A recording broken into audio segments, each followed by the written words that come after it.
Ito nga yung paninda naming butchi guys na isa-share ko lang sa inyo. Nag-start lang kami sa 2 kilo lang at tumubo kami ng 300 pesos.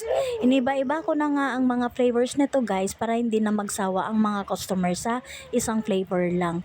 Nag-click naman guys kaya nagdagdag pa kami ng hanggang pa 3 kilong niluluto namin sa butchi at dinagdagan ko rin ng mga iba pang flavors.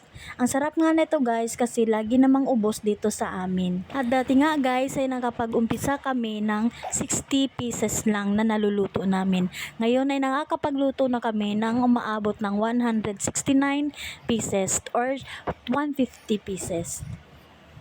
Ito nga guys, ang ginamit namin na lutuan ay kawa. Nag-start nga kami sa maliit lang na kawali at nag-upgrade kami ng kawa na para magkasya ang mga lulutuin namin at mabilis lang kami matapos ng aming pagluluto.